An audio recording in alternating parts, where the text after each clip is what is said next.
여러분은 어떤 선택을 할 때 이런 고민을 하실 때가 있으십니까? 바로 이 선택을 통해서 내가 얻을 수 있는 것은 무엇인가 라는 고민 말입니다. 얻을 것이 하나도 없다면 우리는 그 선택을 하지 않을 것이고, 얻을 것이 있다면 당연히 그 선택을 하게 될 것입니다. 그래서 저는 이 단어를 베네핏이라고 하는 이익이나 이득, 혜택이 있는지가 선택을 할 때 너무도 중요한 요소라고 볼 수 있다는 것입니다. 그렇다면 그리스도의 증인이 되기를 원하시는 여러분들에게는, 예수 그리스도의 심장을 이식받은 여러분들에게는, 하나님의 부르심을 받은 여러분들에게는 어떤 베네핏이 있다고 생각했기 때문에 그리스도인의 증인이 되기로 선택하셨습니다. 여러분은 어떤 베네핏을 받으셨고, 아니면 앞으로 어떤 이득이나 이익이나 혜택을 얻을 수 있을 것 같아서 증인이 되려고 하십니다.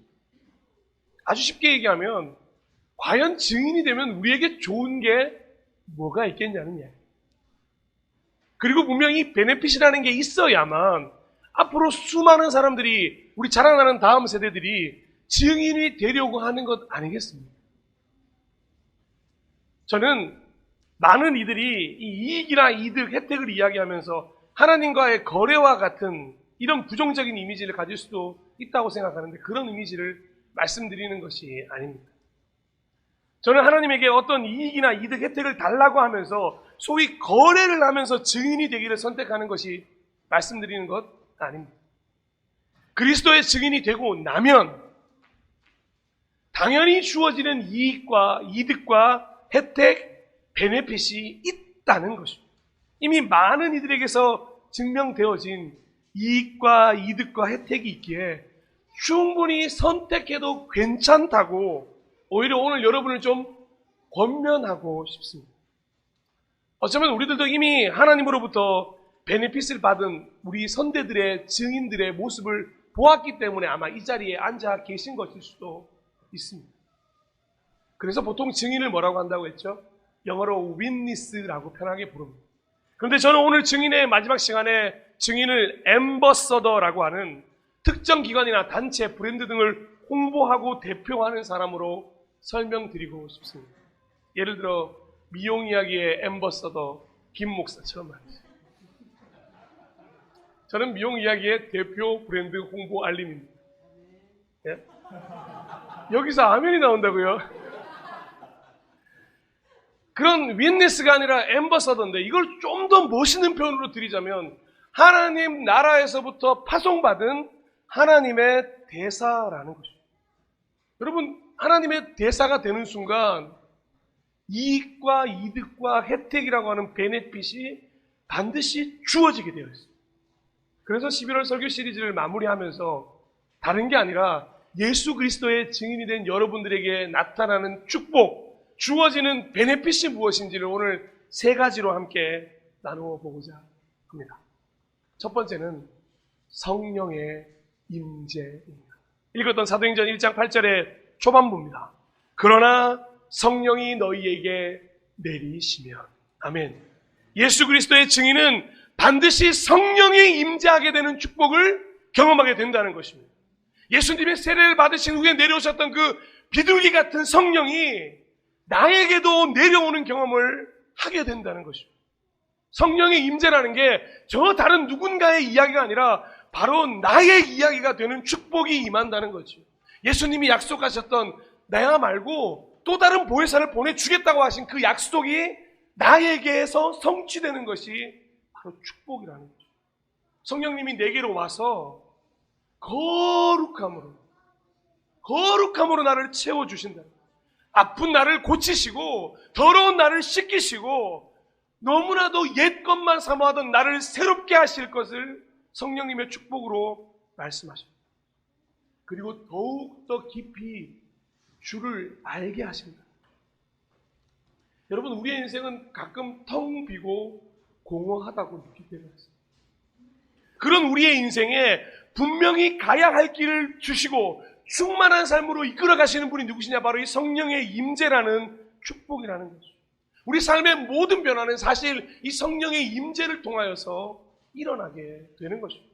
제가 설명드리는 것보다 성경에서 얼마나 많은 부분 여러분에게 말씀드리는지 하나씩 제가 읽어드리겠습니다. 로마서 15장 13절.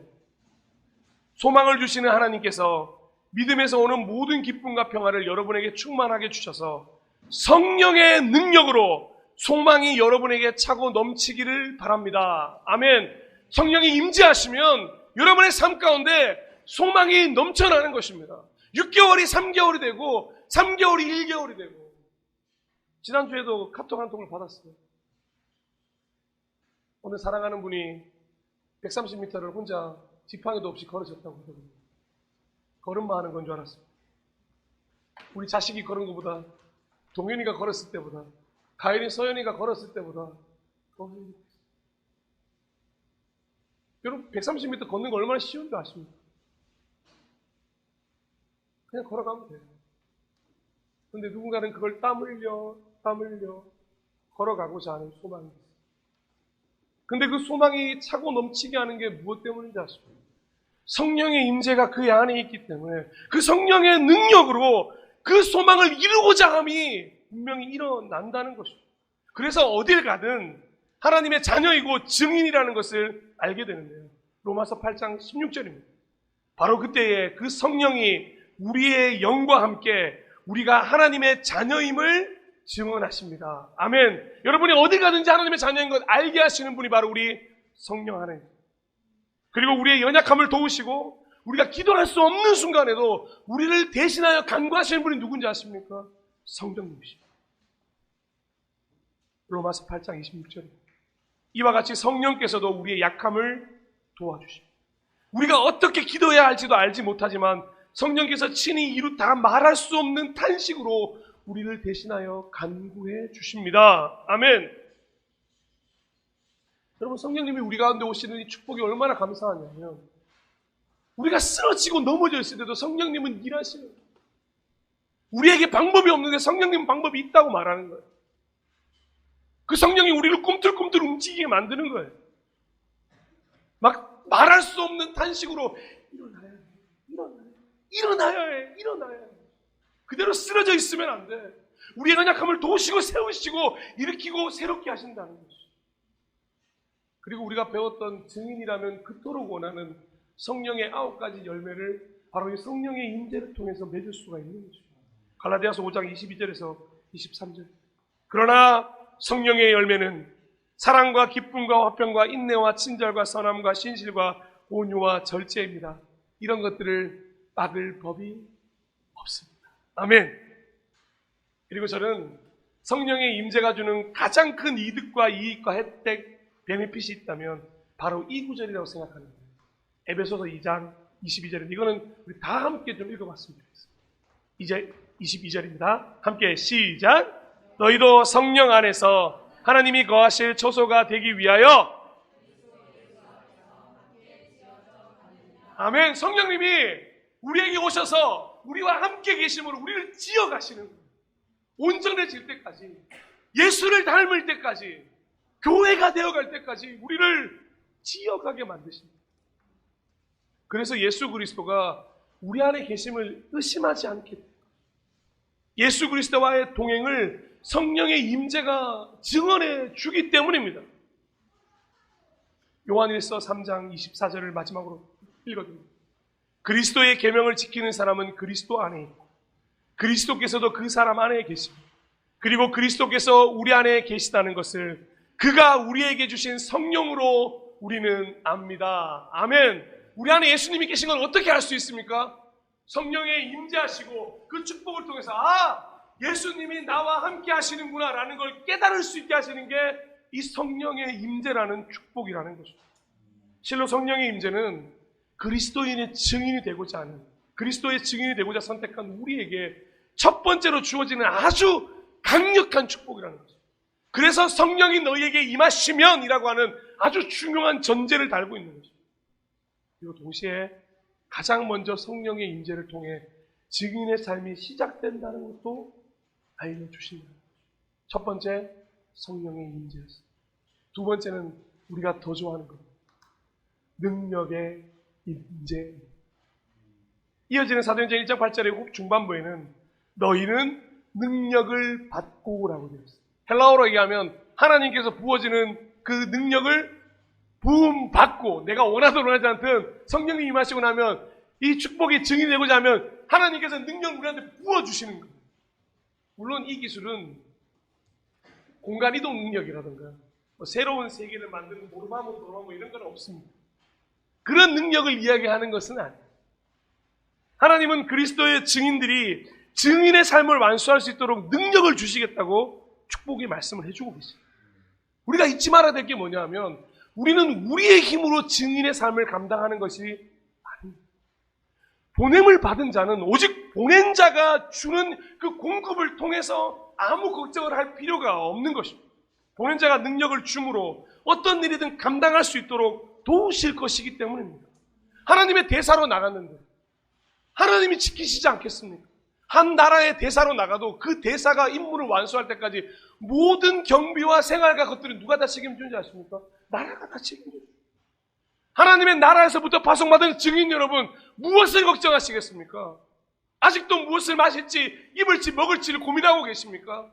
그건 보낸 자에게 맡기십시오. 그리고 우리는 받은 그것을 감당하기 위해 그 권능과 하나님의 힘을 받아 우리의 눈으로 볼 때는 힘들고 어려워 보이더라도 하나님이 주시는 방법으로 그 힘과 권능, 능력으로 승리하며 걸어갈 수 있도록 반드시 그렇게 하실 것이라는 것입니다. 그래서 바울은 일찌감치 뭐라고 고백했는지 아십니까? 빌립보서 4장 13절. 나에게 능력을 주시는 분 안에서 나는 모든 것을 할 수 있습니다. 아멘. 전 이 말씀이 너무 좋아요. 뭘 할 수 있다는 게 좋은 게 아니에요. 나에게 능력을 주시는 분 안에서. 우리가 어디 안에 있냐가 중요하거든요. 근데 사실 성경은 구체적으로 이 능력들이 어떤 것인지 명확하게 말해주지 않습니다. 그런데 초대교회 이후로, 사도행전 이후로 제자들의 삶을 따라가다 보면 이 능력이 무엇인지 하나씩 알 수 있는데 바로 이런 것들입니다. 첫 번째, 그 능력은 어떠한 상황에서도 기뻐하고 감사할 수 있는 능력을 받은 것입니다. 상황에서 오는 기쁨과 감사가 아니라 하나님으로 인하여, 주의 구원으로 인하여, 택함을 받은 것으로 인하여, 보내심을 받은 것으로 인하여 기쁨과 감사가 존재하기 때문에 어떤 상황에서든 기뻐하고 감사하는 능력을 소유하게 됩니다. 이게 첫 번째 능력. 두 번째 능력은 무엇이냐? 편견을 버리게 되는 능력이 하나님으로부터 주어집니다. 죽을 수밖에 없는 괴수 중 저라는 사람이 있는데 나도 구원받았는데 이제 이 세상에서 나도 구원받았는데 누가 구원받지 못할 사람이 있겠습니까? 이 땅에는 하나님이 사랑하지 않는 사람은 없는구나. 바로 나를 통해서 알게 되는 거예요. 그래서 언제 어디서든 누구에게라도 복음을 전할 수 있는 편견 없는 시선의 소유자가 되는 놀라운 능력을 가지게 되는 것입니다. 사랑하는 그리스도인 여러분, 특별히 살아나 살리는 교회 성도 여러분, 이 편견의 능력 가지지 마십시오. 오히려 편견을 벗어버리는 능력을 반드시 소유하셔야 할 것입니다. 그래서 나아가 원수까지도 사랑하는 마음을 가진 교회 아직 있어. 그게 우리 교회로부터 시작되었으면 좋겠어요. 세 번째 능력입니다. 세 번째는 기도할 수 있는 능력입니다. 기도 누구나 할 수 있지 않나요? 아닙니다, 여러분. 이 기도라는 건 어떤 것인지 깨닫게 되고 그 기도가 얼마나 대단한 일인지를 알게 되는 사람만이 받을 수 있는 능력입니다. 그냥 간구가 아니에요. 그냥 하나님 어떻게 해주세요. 이게 아니고요. 하나님과의 소통이 가능합니다. 자신의 힘이 아니라 하나님의 능력을 발휘할 수 있도록 기도할 수 있다는 거죠. 기도함으로 하나님을 움직이는 거예요, 여러분. 기도함으로 하나님의 나라가 움직이는 겁니다. 그 능력을 아는 사람들이 어찌 우리의 힘으로 감당하겠습니까? 기도하면 응답해 주시겠다고 분명히 약속하셨기 때문에 그 어떤 상황에서도 가장 먼저 뭘 하겠습니까? 기도하는 겁니다. 고민하는 게 아니고요. 기도를 통하여 하늘의 문을 열게 하는 놀라운 역사를 우리로 날마다 경험케 하여 주신다는 거죠. 그 놀라운 능력 아닙니까? 마지막으로 네 번째 능력은 뭐냐? 언제라도 다시 꿈꿀 수 있고 다시 일어설 수 있는 능력을 받는 거죠. 포기가 뭡니까? 포기는 오로지 배추를 셀 때만 쓰는 단어예요. 정말 옛날 사람이죠. 죄송합니다. 전 옛날 사람이에요. 네, 우리 동시에 5학년, 6학년 친구들이 고기를 쓰겠어요. 부끄럽다 우리 아빠. 그래도 괜찮아요. 저한테 포기는 오로지 배추를 셀 때 쓰는 단어입니다. 여러분에게 포기는 무엇입니까? 늘 찾아오는 것들입니까? 이미 내 주변에 와 있어서 내 옆에 계신 분들입니까? 내가 업고 있는 분입니까? 내 마음속에 자리를 차지하고 있는 분입니까? 그럼 버리셔야죠. 하나님이 어떤 능력을 주셨냐? 그 포기를 포기할 수 있는 능력을 주셨어요.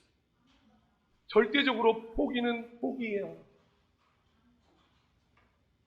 쓰러지고 넘어져도 아주 엎드러지지 않도록 도우시고 이렇게 세워주는 하나님의 위로와 은혜가 언제나 네 주변에 있다. 임마누엘 하나님이 함께 하신다. 이것이 능력이라는 거죠.